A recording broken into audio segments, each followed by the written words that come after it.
Et si vous voulez, comme à l'habitude, avant même de commencer à entrer dans le texte, nous allons prendre le temps de le lire qui dit « Je dis cela afin que personne ne vous trompe par des raisonnements ou des discours séduisants, des faux raisonnements. Car si je suis absent de corps, je suis avec vous en esprit, voyant avec joie le bon ordre qui règne parmi vous et la fermeté de votre foi en Christ. Ainsi donc, comme vous avez reçu le Seigneur Jésus, marchez en lui, étant enracinés, fondés en lui, affermis par la foi, d'après les instructions qui vous ont été données, abondez en actions de grâce. Très bon texte devant nous. Texte pivot, comme je vous disais, parce que ici, l'apôtre Paul commence son texte. Je vous montre un petit peu la structure du texte. 3 secondes, 2, 1, OK. L'apôtre Paul commence avec cette phrase tellement importante. Je dis cela afin que. Je dis cela afin que. Ça fait déjà plusieurs semaines que nous sommes dans la lettre aux Colossiens. Et parce que nous sommes dans la lettre aux Colossiens, l'apôtre Paul veut emmener cette lettre-là à un point tout à fait particulier parce qu'il veut toucher une corde sensible qui se retrouvait au cœur de l'église de Colosse. Et lorsque l'apôtre Paul dit « Je dis cela afin que », on pourrait prendre la phrase et lui dire et l'attacher au verset précédent, mais on peut aussi prendre la phrase et prendre tout ce que l'apôtre Paul a dit à venir jusqu'ici.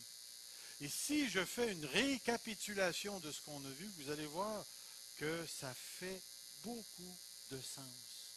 La première partie de la lettre nous présente les Colossiens en rapport avec l'espérance. L'Évangile vous a fait connaître l'espérance.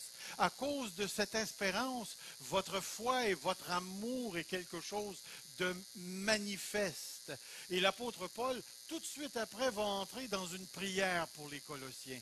Et sa prière, c'est qu'ils acquièrent de l'intelligence spirituelle pour comprendre les profondeurs de Dieu, la sagesse de Dieu manifestée en Jésus-Christ et marcher d'une manière qui lui est agréable.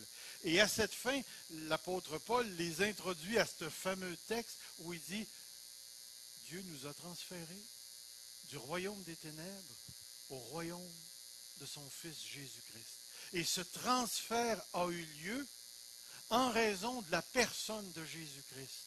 Et ensuite, l'apôtre nous fait une description extraordinaire de Jésus-Christ. Il nous est présenté comme étant le premier-né d'entre les morts, le créateur de tout ce qui est dans le monde et de tout ce qui est visible et invisible. Il nous présente le Christ comme étant le chef de tout ce qui existe, aussi bien des anges que des êtres humains. Et ensuite, il l'établit comme étant le chef de toute l'Église. Et après ça, l'apôtre nous présente le ministère de réconciliation.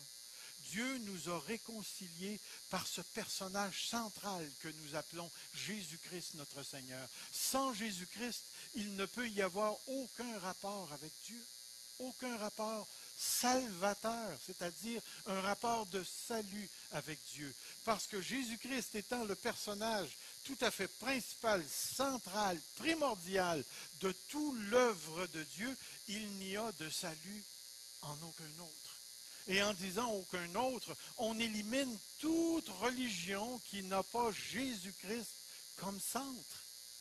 On élimine tout prophète, toute prédication, on élimine toute forme d'évangile dont Jésus-Christ n'est pas le centre. C'est par lui et par lui seul que la réconciliation entre les êtres humains et Dieu peut arriver. Dieu nous a réconciliés avec le Christ. Mais il va aller plus loin que ça. Il va faire encore un autre pas, et là, il va dire, écoutez, j'espère que vous comprenez le combat que je livre pour vous. Je livre ce combat-là spécifiquement pour vous emmener à la connaissance du salut en Jésus-Christ. Savez-vous pourquoi? Parce que Dieu a fait en sorte que toute la sagesse et toute la connaissance se retrouvent dans la personne du Seigneur Jésus-Christ. Jésus-Christ est le trésor divin. Alors, toute spiritualité qui se propose d'atteindre Dieu par un autre moyen que la personne de Jésus-Christ vient d'être tassée. Tout discours, toute théologie, toute interprétation qui n'a pas de rapport avec Jésus-Christ vient d'être éliminée.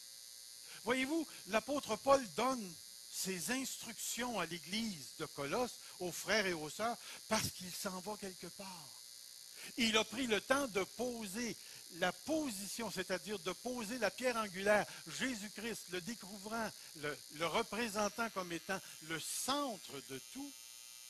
Et après ça, il va dire, eh bien, je dis cela afin que.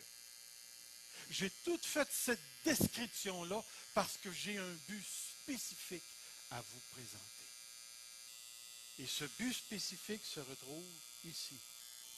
Je dis cela afin que personne ne vous trompe.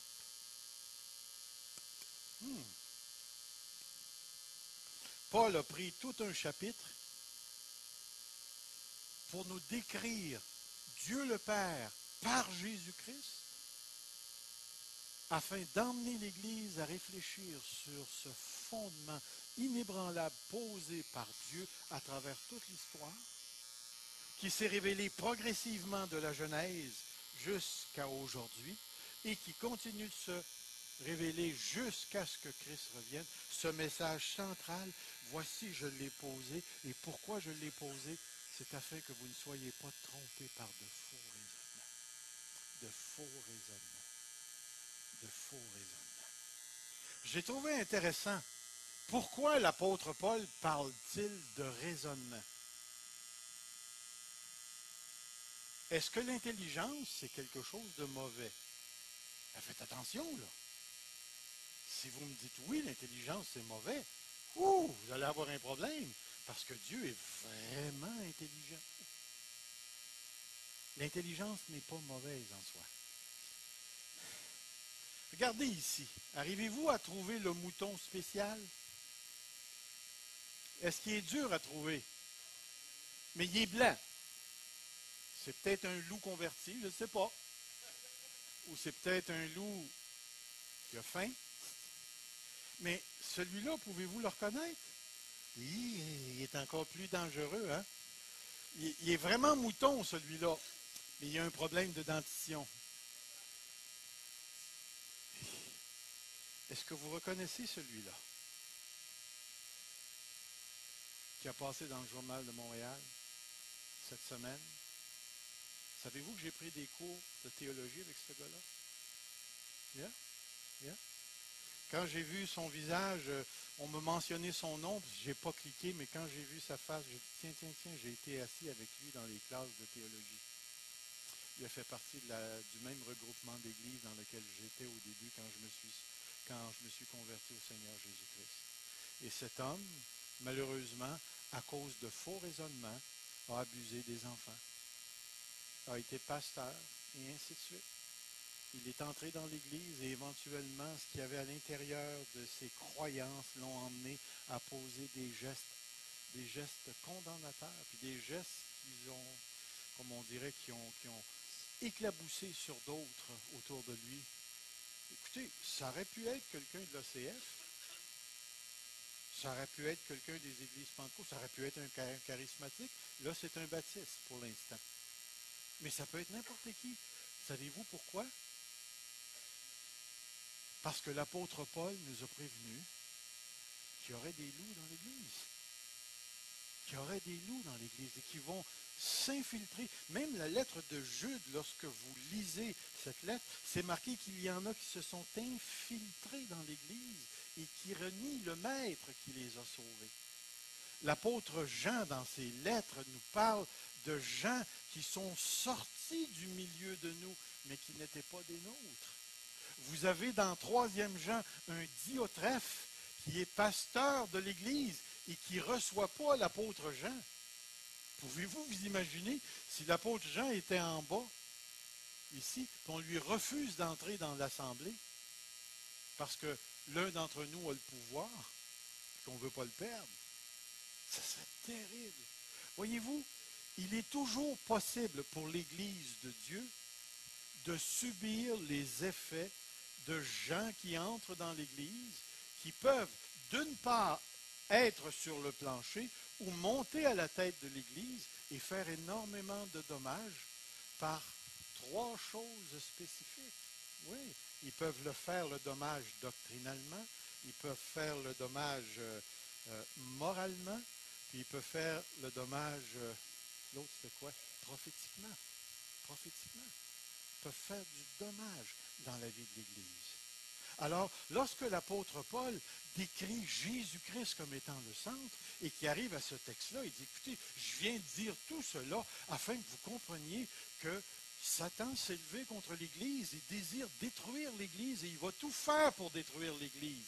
Et tout à l'heure, dans le texte un petit peu plus bas, il va nous parler d'un type de spiritualité qui a l'air bien sage, mais qui dans le fond est tout simplement une mise en place au centre de l'être humain et une détronisation de la personne de Jésus-Christ.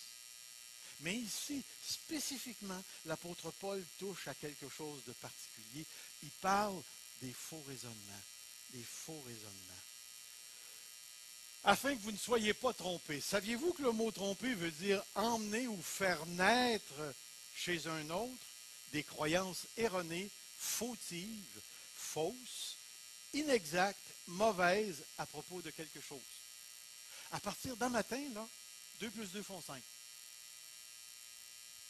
Que tous ceux qui croient viennent s'asseoir ici. Come on. Ça a l'air stupide, hein?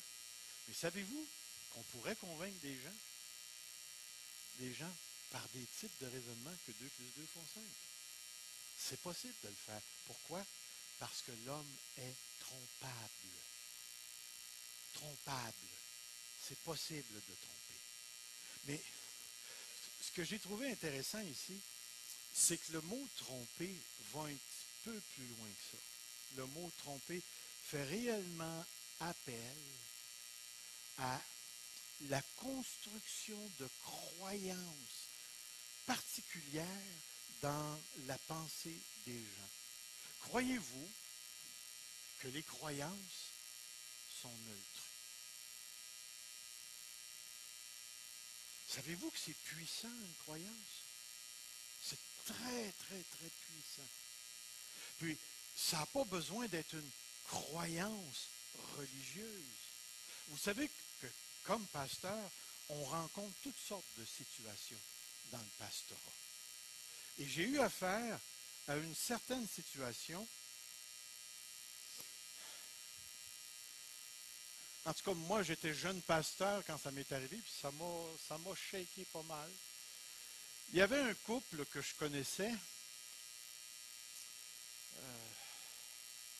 dans une certaine région où j'ai travaillé. Et ce couple-là, malheureusement, avait au cœur de son mariage une fausse conception au niveau de la sexualité. Ça paraît curieux, hein? Fausse conception au niveau de la sexualité. As-tu besoin d'avoir une conception pour faire de la sexualité? Eh bien, ça a bien l'air que oui. C'est-à-dire que dans le couple, cette fausse conception de la sexualité provenait de l'épouse. Et l'épouse avait un certain regard sur son mari, de sorte que ce qu'elle croyait au niveau de la sexualité engendrait des problèmes. Laissez-moi vous dire, je parle d'un couple chrétien.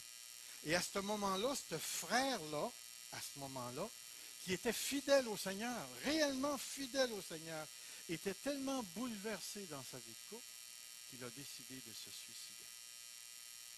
Mais pas n'importe comment. Il a voulu se suicider pour que Dieu puisse garder son honneur et que sa femme puisse recevoir l'assurance. Un soir, c'est un gars qui travaillait de nuit. Un soir, il a décidé d'aligner son char sur un poteau de téléphone et de faire en sorte que ça soit un accident. Et Dieu ne serait pas blâmé dans tout ça, parce que c'était un accident, et sa femme recevrait l'assurance. Comme il avait planifié son coup, comme on dit, il y a une sœur dans l'Église avec des dons prophétiques qui a été réveillée par Dieu.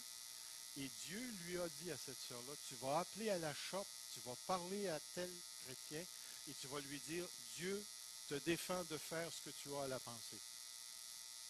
Elle a appelé le gars et elle a dit, Dieu vient de me réveiller à cause de toi. Puis il m'a dit que tu ne fasses pas ce que tu as à la pensée. Le gars s'est mis à brailler au téléphone. Brailler au téléphone. Ce frère est encore en vie aujourd'hui. C'est quelqu'un que je connais personnellement. Personnellement. Mais savez-vous d'où tout ce scénario part? D'une croyance à propos de la sexualité. D'une croyance à propos de la sexualité. Alors, ce que je veux vous donner par cet exemple-là, c'est il ne faut pas se leurrer, frères et sœurs. Les croyances, ce n'est pas des farces. Ce n'est pas des farces. Les croyances, qu'elles soient bonnes ou mauvaises, ne sont jamais neutres. Jamais, jamais neutres. Elles s'incarnent dans des comportements et des actions spécifiques dont les conséquences peuvent être dramatiques à l'occasion ou parfois.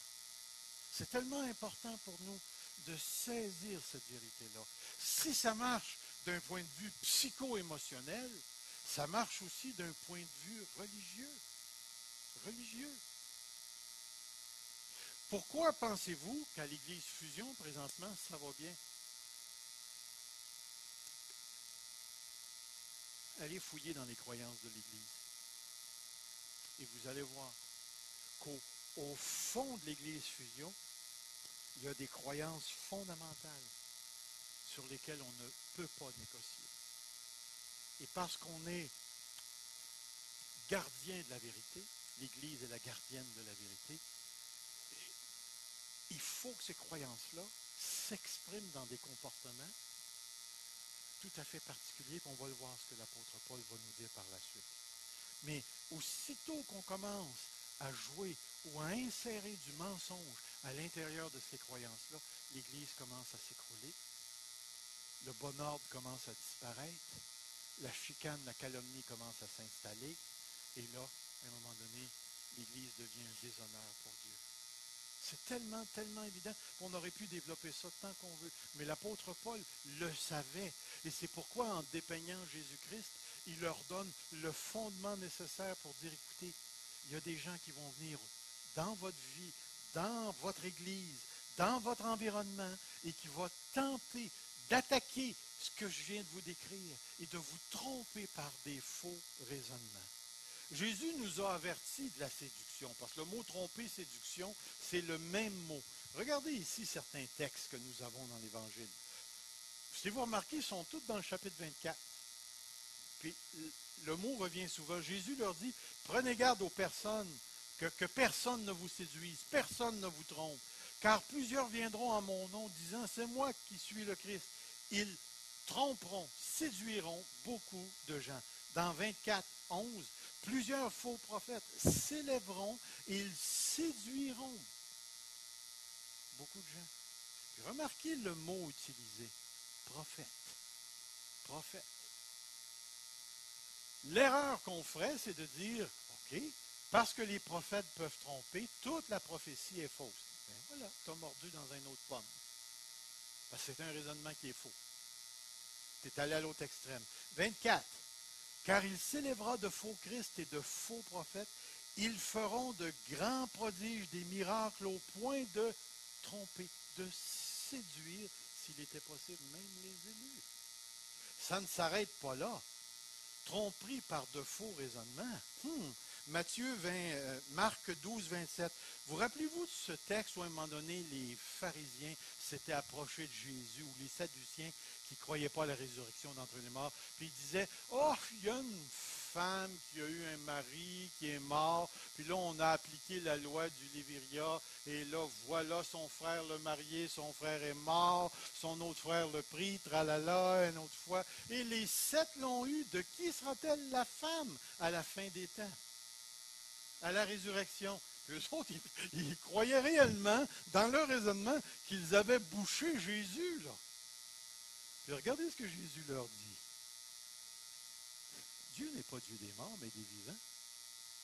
Vous êtes grandement dans l'erreur. Puis le mot erreur ici, si je pouvais rephraser la phrase, je disais, mon ami, vous n'êtes pas assez intelligent, vous vous êtes trompé royalement. Allez pas dire ça à un Sadducien, parce qu'il va vous pencher par en avant, puis là, il va s'installer. C'est des gens qui ne pouvaient pas accepter qu'on les instruise. Eux autres l'avaient l'affaire. C'était impossible. Mais ils étaient dans l'erreur. Puis dans l'erreur sur quelque chose de tellement fondamental que ces gens-là ne pouvaient pas aller au ciel à cause de leur croyance. À cause de leur croyance. Ils ne croyaient pas à la résurrection d'entre les morts.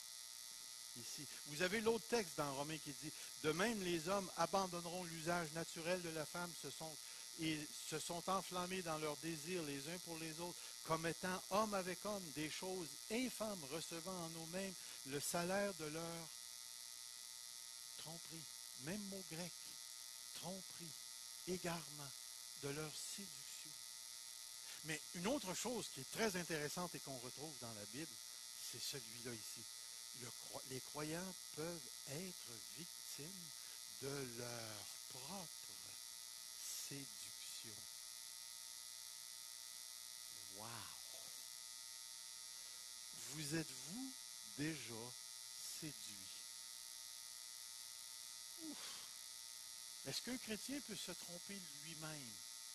Vous savez là, que juste ce mot-là, se tromper soi-même, implique tout un processus de raisonnement, de psycho-relation rationnelle à l'intérieur de nous, qui fait en sorte que je me dédouble, et là, j'ai mon moi-même en avant de moi. Puis là, je suis en train de dire à mon moi-même, puis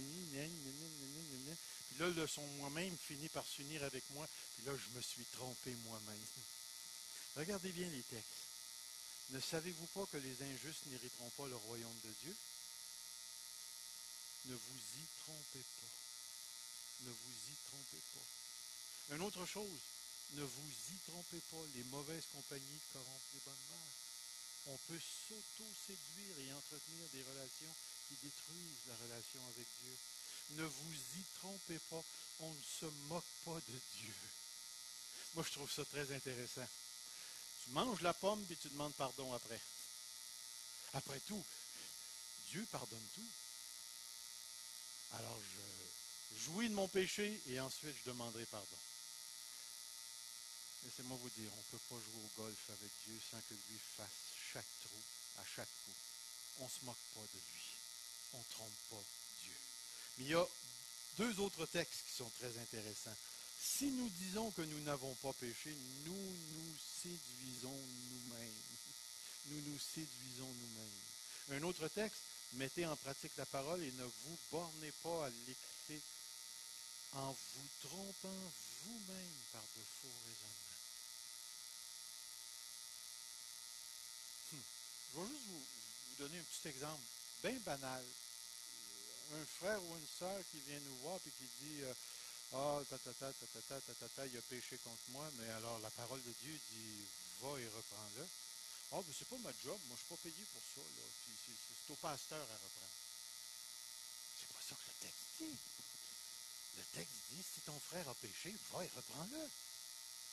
Non, non, je te donne ça sur ton bureau. Plouc. Non, non, non, non, non, non. Tu t'en sortiras pas comme ça. La parole te dit, tu as vu le péché, tu as été conscient du péché, tu sais qu'il a mal fait, va et reprends-le. Si tu y vas pas, moi je vais aller. Je vais aller vers toi. Et je vais te reprendre. Voyez-vous, l'idée, c'est que c'est facile pour nous de se tromper soi-même. Et un des lieux où les chrétiens peuvent royalement se tromper, c'est dans les relations avec le sexe opposé. On rencontre quelqu'un qui n'est pas tout à fait chrétien, on rencontre quelqu'un qui n'est pas tout à fait consacré. Et là, on se fait toutes sortes de raisonnements, puis là, ça part l'imagination, puis le bonheur est parfait en pensée. Ouf, laissez-moi vous dire, c'est pas pareil dans la réalité. C'est tellement important de réaliser, mais avec Dieu, on peut faire toutes sortes de raisonnements qui vont nous emmener à réduire Dieu au niveau où nous sommes. C'est tellement, mais tellement important. Le moyen de la tromperie, c'est par de faux raisonnements.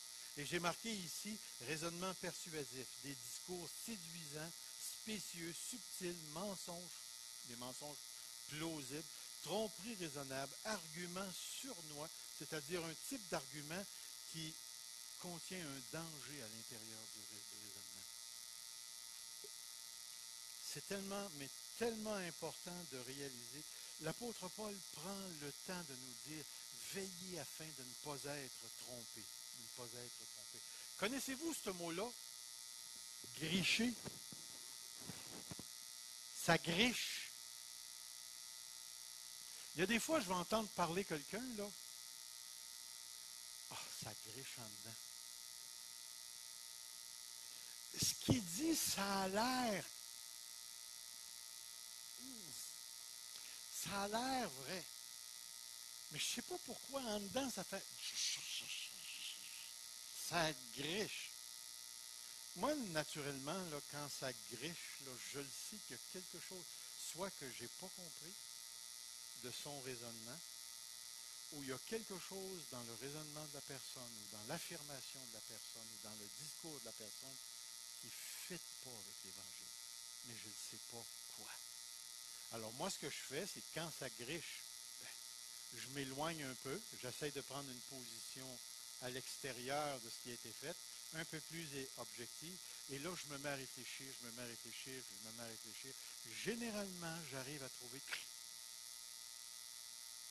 Et la deuxième question que je me pose, c'est est-ce que c'est sérieux ou c'est pas sérieux? Si c'est pas sérieux plus qu'il faut, ça passe. Mais si c'est sérieux, je confronte. Croyez-vous que le salut se perd? Croyez-vous que le salut se perd pas? Croyez-vous que le salut se perd pas? Hein? Vous savez, depuis que je suis jeune pasteur, j'ai toujours été impliqué dans des discussions de cette nature-là. J'ai remarqué une chose. Ceux qui défendent vraiment le salut ne se perd pas, là, c'est des gens qui croient réellement que le salut ne se perd pas. Puis j'ai de l'autre côté des gens qui croient que le salut se perd, ils donnent des versets, puis le salut se perd. Est-ce que j'ai un problème avec ça? Pas du tout. À un moment donné, j'ai rencontré quelqu'un qui défendait de l'une de ces positions-là. Puis, dans son discours, il pouvait sortir les raisonnements bibliques. Mais ça s'est mis à gricher maintenant. Là, je me disais, Seigneur, c'est pas la première fois que je suis pogné dans des débats théologiques comme ça, puis qu'on a jasé. Moi-même, j'ai une position, puis je suis prêt à la défendre s'il le faut, blablabla. Mais à un moment donné, Dieu m'a emmené sur un autre terrain. Il y a le discours et il y a le gars. Il y a le discours et il y a la personne. Je reviendrai en arrière. Quelquefois, le problème, ce n'est pas le discours, c'est la personne. Dans d'autres cas, le gars, il est correct, mais c'est la compréhension de son message qui est croche. Dans d'autres cas, c'est la manière de vivre de la personne. Tu sais, quand une personne te présente sa position, puis tu es obligé de penser comme elle. Le problème, il est plus doctrinal. C'est un problème de caractère. Et généralement, ces problèmes-là sont promus par un désir de contrôle basé sur un sentiment d'infériorité. Et là, la connaissance de Dieu devient un moyen d'établir mon autorité, mon contrôle et mon importance, ma valeur personnelle. Dans ces cas-là, moi, je lâche la doctrine et je rentre dans le gars. Je ne rentre pas dans le gars dans le sens que j'y rentre dedans. Le tien, non. Non, j'ai dit, j'ai l'impression, mon frère, que la discussion que nous avons est basée sur autre chose de plus profond dans ta vie. Ça se pourrait-tu que... Et là, je lui tends la perche. Mais c'est tellement important de réaliser ces choses-là. Mais il y a d'autres cas aussi. Dans certains cas, c'est la nature morale du gars, c'est son motif qui est croche, c'est son message qui est trompeur, sa manière de vivre immorale et sa rhétorique perverse, sa manière suave d'apporter les gens à ce qu'ils pensent. C'est tellement important. Vous comprenez le mot enfiroiper? Trompé par de belles paroles, dupé, ne te laisse pas enfiroiper par ce vendeur d'assurance. C'est l'exemple qu'il donne dans le dictionnaire. Se faire enfiroiper. Ah, j'aime ça dire ça, c'est le fun. Enfiroiper. OK, tout le... Non. Répétez après moi. Mais est-ce que vous voyez l'idée? L'idée, c'est qu'on peut se faire tromper. Et si nous ne comprenons pas la centralité de Jésus-Christ dans le plan de Dieu, les conséquences de son sacrifice, les implications de sa résurrection, si on n'arrive pas à saisir que tout le plan du salut s'est déroulé à partir d'un plan trinitaire, Père, Fils, Esprit, on finit par fausser les données en cours de route et on peut aller bien loin. Alors la grande question, c'est comment ne pas se laisser séduire.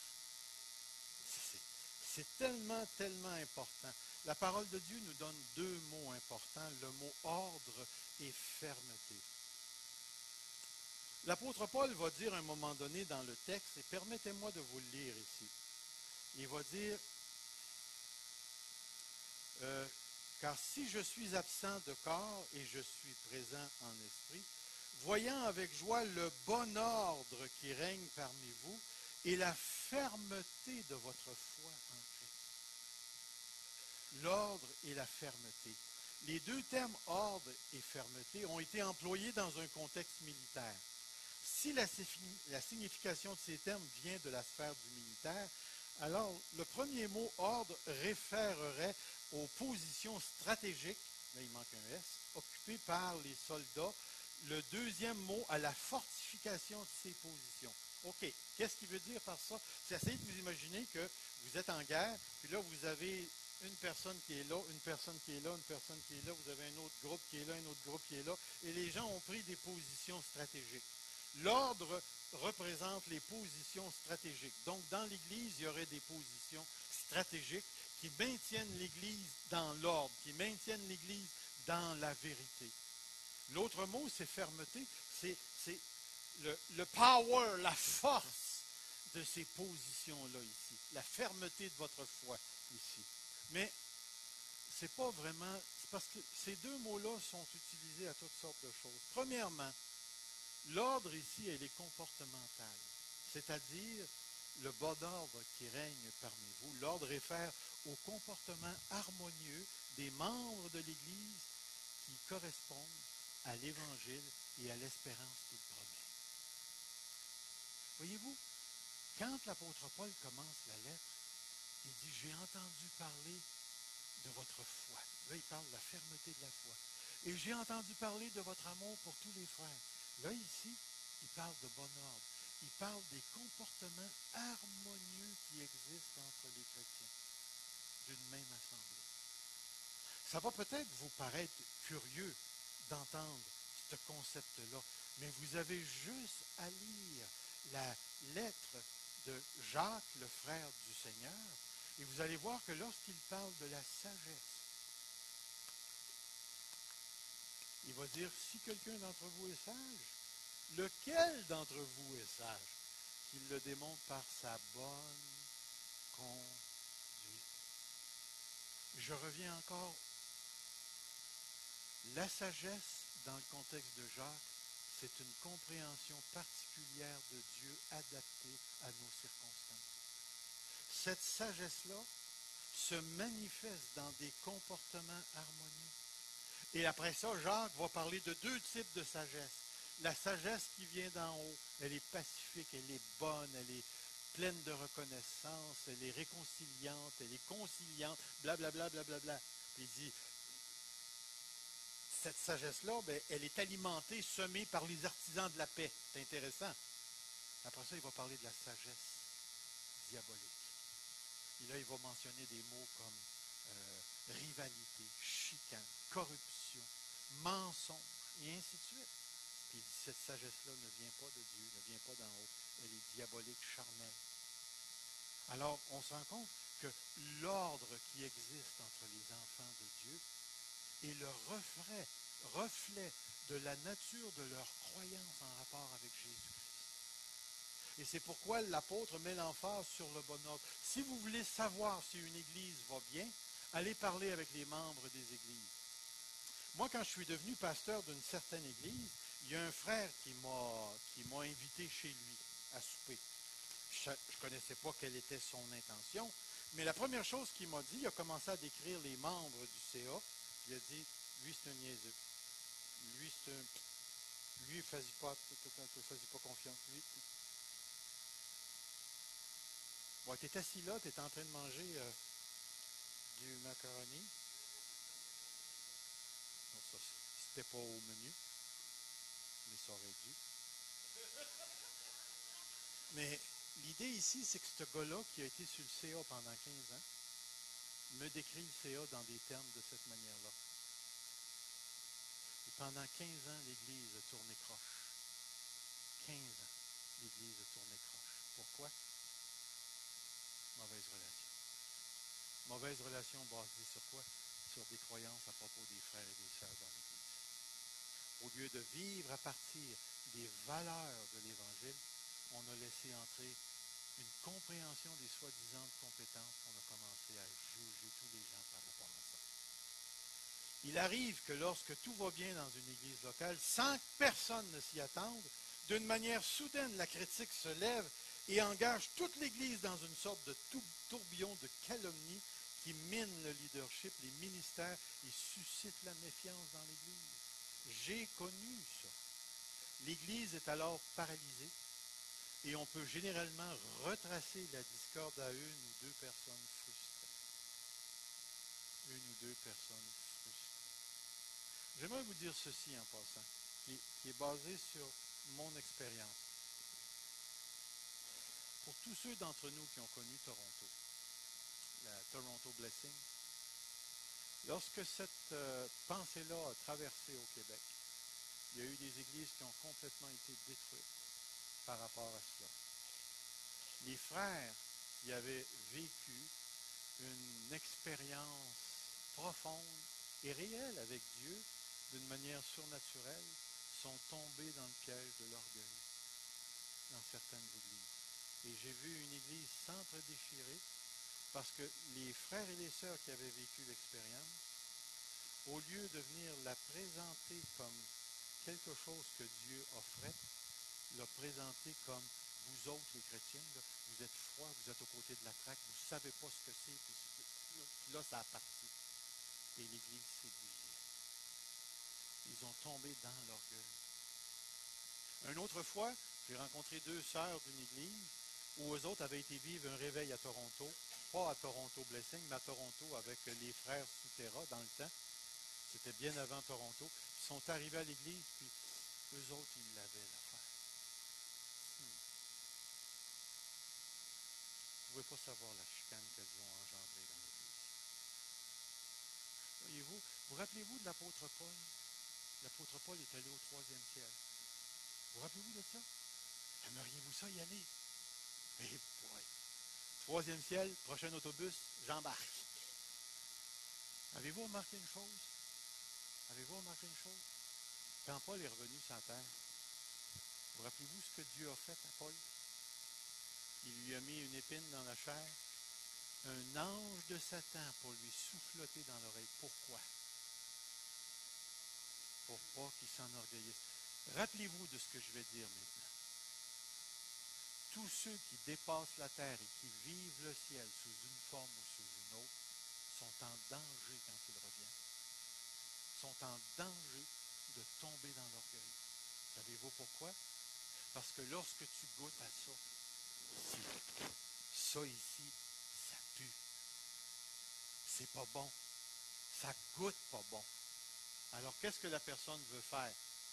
La personne veut prendre ça et essayer de la ramener ici. Ça ne marche pas. Ce qui est là ne viendra jamais ici, si ce n'est qu'à la fin. L'expérience qu'on vit là, oubliez ça. Elle ne sera jamais terrestre.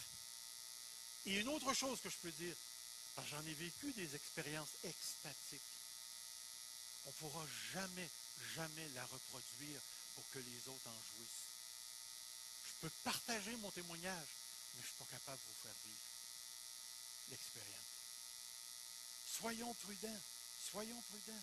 Les faux raisonnements peuvent s'installer partout, partout et détruire l'harmonie dans la vie d'une église ici. On va aller avec l'autre. La fermeté de votre foi réfère à la solidarité avec Christ. Écoutez, dans ce contexte, la foi n'est pas le simple fait de croire. La foi est un croire vivant. C'est un croire que tu peux voir. C'est la relation avec Christ qui se manifeste par une loyauté démontrée en action. La fermeté de votre foi, ce sont ses croyances. Vivre les doctrines de ton allégeance. Vous allez comprendre pourquoi. Doctrine, comme vous avez reçu le Seigneur. L'apôtre Paul utilise un terme qui est tout à fait particulier. Le mot recevoir le Seigneur et le mot transmettre le Seigneur, marcher en lui, on va le voir tout à l'heure, ce sont des termes particuliers. L'apôtre utilise un terme semi-technique ici. Nous retrouvons dans le Nouveau Testament deux termes spécifiques qui décrivent la transmission et la réception de la tradition apostolique. Quand vous entendez le mot tradition, est-ce que c'est négatif ou positif pour vous?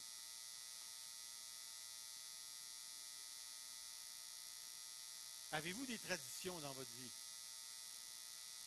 Allez pas dire ça à un anti-traditionnel, il va dire que vous êtes légaliste. C'est pas de ça pantoute que le mot parle. Lorsque les deux termes sont utilisés dans le Nouveau Testament, ils font référence à tout ce qui a rapport à Jésus-Christ, transmis par les apôtres à ceux qui les suivent. Ma tradition, c'est ça ici. C'est ma tradition. Parce que c'est ma tradition, je suis appelé à marcher dans cette tradition-là. Et c'est pourquoi ici, mais la totalité de la personne, dans notre contexte, ne vise pas la conversion, mais la totalité de la personne, du discours et des implications, le témoignage apostolique et la Seigneurie de Jésus-Christ. De plus, l'expression « comme vous avez reçu le Seigneur », le mot « le Seigneur Jésus » ici ne réfère pas à des paroles spécifiques de Jésus, mais à l'affirmation fondamentale d'un credo. Regardez bien, je vais vous donner un exemple ici. C'est pourquoi je vous déclare, nul, s'il ne parle par l'Esprit, ne dit « Jésus est anathème ». Et nul ne peut dire « Jésus est le Seigneur » si ce n'est par l'Esprit. Vous rencontrez un témoin de Jéhovah qui vous dit « Jésus est Seigneur ». Est-ce qu'il rentre dans ça? Est-ce qu'il parle par l'Esprit? Qu'est-ce que l'apôtre Paul voulait dire?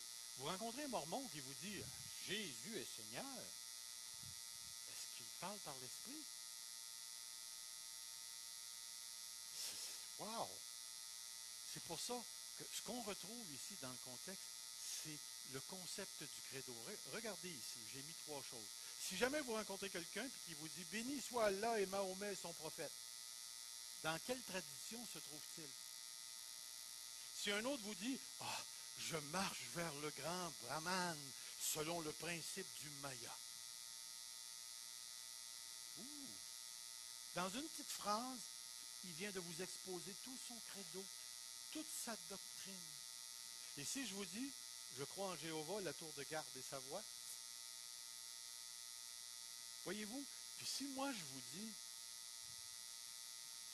je crois que Jésus-Christ est descendu du ciel, qu'il est mort et qu'il est ressuscité pour me délivrer des péchés, qu'est-ce que je viens de vous déclarer? Je viens de vous déclarer mon credo. Mon credo, je suis chrétien. Je suis un chrétien. Et c'est pourquoi que la notion du credo, ce n'est pas juste une affirmation doctrinale, c'est une déclaration globale de tout ce que je suis et de tout ce que je crois et de tout ce en quoi je marche qui contrôle ma vie. Et c'est pourquoi il dit, comme vous avez reçu cette tradition apostolique, Jésus-Christ est Seigneur, marchez en lui. Marchez en lui. Crois-tu que Jésus-Christ est ton Seigneur? Crois-tu qu'il est ressuscité d'entre les morts? Crois-tu qu'il est mort à la croix pour tes péchés? Crois-tu que Jésus-Christ revient et qu'il va prendre tout l'univers et le renouveler dans lequel tu auras un corps de résurrection? Blablabla, blablabla. Le crois-tu? Si tu le crois, tu es un chrétien. Tu es une chrétienne. Voyez-vous l'idée? C'est que nous avons une déclaration d'un credo ici. Et c'est pour ça que l'apôtre Paul a pris le temps de tout décrire le credo, transféré du royaume, Jésus-Christ Seigneur des Seigneurs, réconciliation avec le Père en Jésus-Christ. Il est en train de leur poser tous les fondements, puis il dit, si vous avez reçu le Seigneur, maintenant marchez en lui. Marchez en lui. Alors Colossiens dit ainsi donc, comme vous l'avez reçu, marchez en lui. Et là, je vais prendre juste quelques instants pour vous décrire un tout petit peu ce qu'il y a ici. J'ai trouvé ça super intéressant. Ce qu'il nous dit ici, c'est, vous avez trois choses qui sont quatre, je vais le dire. Vous avez 4 adverbes. Vous avez ayant été enraciné, étant édifié en lui, étant affermi, abondant en action de grâce. Savez-vous ce qui est intéressant dans ces choses-là? C'est que les 3 premiers s'adressent à Dieu. Les 3 premiers s'adressent à Dieu. Le dernier s'adresse à nous. Puis on est comme surpris parce qu'on ne s'attendrait pas à ça. Voyez-vous, c'est marqué « ayant été enraciné en lui ». C'est qui enracine? Maintenant, j'aimerais vous poser la question, pourquoi est-ce qu'il y a le mot « ayant été » ? Parce que c'est fait. C'est fait. La première partie nous dit quelque chose que Dieu a fait. Et c'est directement rattaché au verset qui dit « Il nous a transférés du royaume des ténèbres au royaume du Fils de son amour. » Et là, il utilise un mot de l'agriculture pour dire enraciner. Moi, je trouve ça intéressant parce que ma femme aime ça travailler dans terre, dans ces affaires-là. Là. Puis, des fois, elle va prendre une graine, puis elle va la planter, mais des fois, elle va creuser dans le fond, puis elle va sortir une affaire, là, c'est tout plein de puis elle s'en va de l'autre côté, puis elle creuse un trou, puis elle met ça dedans. Elle a fait ça avec des petits arbres, des petits érables, c'était gros comme ça, puis là, ils sont rendus gros, là, c'est. Wow! Quand Dieu vous a arraché du royaume des ténèbres, il n'a pas juste ramassé la petite graine que vous étiez, il a tout ramassé ce que vous étiez, puis il a creusé un gros trou, puis il vous a enraciné. C'est fait une fois pour toutes. Maintenant, vous êtes enraciné en Christ. Je suis enraciné en Christ. Je trouve ça super intéressant comme concept. Moi, en tout cas, dans les temps modernes, je n'aurais pas utilisé le mot enraciné. Moi, j'aurais dit, il vous a vissé. Vous êtes vissé en Christ. C'est pas juste loué, c'est solide. Vous êtes en Christ. Et tout ça, c'est le travail de Dieu dans ta vie, dans nos vies, dans notre Église. Mais après ça, regardez ce qu'il dit. Étant édifié en lui. Et ensuite, il va dire, étant enfermé par la foi. Ici, là, il nous donne 2 activités de Dieu, de ce que Dieu est continuellement en train de faire, parce que ici, les adverbes sont au présent. Le présent représente une action, dans certains contextes, continue de Dieu. Et Dieu est toujours en train d'édifier. Dieu est toujours en train d'affermir ta foi. Et ce qui est important ici, c'est de réaliser qu'il le fait continuellement. Tous les événements qui t'arrivent dans ta vie ne sont pas des accidents. Toutes les épreuves que tu rencontres ne sont pas des accidents. Derrière, il y a un Dieu qui est en train de te construire, un Dieu qui est en train de t'ériger, il est en train de te bâtir. Parce qu'un petit peu plus loin dans la lettre, Paul il dit, nous nous efforçons de manière à présenter tout homme parfait, non, tout homme devenu parfait en Christ. Le mot parfait ne veut pas dire sans péché. Là. Le mot parfait veut dire complet. Il ne vous manque aucun morceau, que vous ayez atteint la maturité. Alors, il y a une activité particulière de Dieu dans ta vie où tout est ramené à cet acte où Dieu te prend et t'emmène à la maturité. Deuxième chose, étant enfermé par la foi. Puis remarquez, j'ai rajouté le petit bout d'après les instructions que Dieu vous a données, ou qui vous ont été données, probablement par épaphrase dans la lettre. Mais ici, il est en train de dire une autre activité. Pourquoi est-ce qu'on vient tous les dimanches puis qu'on expose la parole de Dieu? Pourquoi est-ce qu'on a des réunions de prière avec une prédication? Pourquoi est-ce qu'on fait ci? Pourquoi est-ce que vous lisez la Bible? Pourquoi est-ce qu'on a des séminaires, des cours? Dieu se sert de tout ça pour continuellement asseoir ta foi. Pourquoi tu penses qu'on fait de la relation d'aide? Le texte principal de toute psychologie biblique, c'est vous connaîtrez la vérité et la vérité vous rendra libre, vous affranchira. Quand on fait de la relation d'aide, on veut décortiquer le mensonge à l'intérieur pour y faire entrer la vérité. Ça fait partie du travail de Dieu. Quand on s'assoit avec vous, puis on se donne des allures de philosophe, et puis qu'on raisonne sur les grands... Pourquoi pensez-vous qu'on fait ça? Non, parce que c'est le fun. Non. C'est vraiment pour affermir ta foi. Pourquoi tu penses qu'on prend des doctrines plates comme l'enfer, puis qu'on t'enseigne sur l'enfer? Pourquoi tu penses qu'on prend le temps de t'enseigner sur ta vie de couple? Pourquoi tu penses qu'on prend le temps de t'enseigner sur l'argent, sur la moralité, sur l'éthique? Pourquoi est-ce qu'on prend le temps de décortiquer des passages pour que tu puisses absorber les concepts théologiques, bibliques qui te permettent ensuite de structurer moralement et pratiquement ta vie? Tout ça parce qu'on veut que ta foi soit ferme. Mais la chose que je réalise à travers ce texte-là, c'est que Dieu est dans cette business-là. Dieu est en train d'affermir ta foi. Et ce que je trouve intéressant, c'est que l'apôtre finit son exhortation disant abondant en action de grâce. Abondant.